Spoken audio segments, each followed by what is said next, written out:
Magandang araw mga bossing. So, flex ko lang po yung kakabit naming steering column assembly kay Sir Kevin.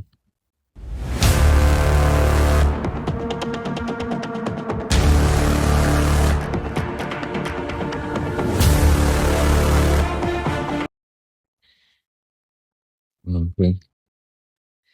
Steering column assembly ng Honda City 2014. 6th generation po. Sir Kevin ng Marikina Home Service. Maraming salamat bossing sa pagtiwala. Ayan po yung natin, sakit natin. Push start. Meron din po tayong case start. So, yan lamang po. Salamat.